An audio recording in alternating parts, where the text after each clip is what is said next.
মানুষের জীবনটা একটা অদ্ভুত মঞ্চ, যেখানে প্রতিদিন সকালে ঘুম থেকে উঠে একটা নতুন মুখোশ পরতে হয়।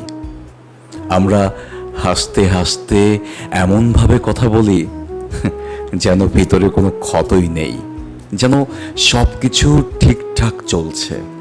অথচ বুকের বাঁ পাশে জমে থাকা কষ্টগুলো কেউ দেখতে পায় না, আমরাও দেখাতে চাই না।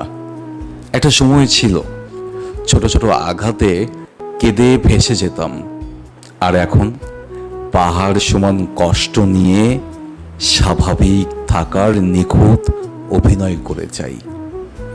সবচেয়ে আশ্চর্যের বিষয় হলো, এই অভিনয়টাই এখন অভ্যাস হয়ে গেছে।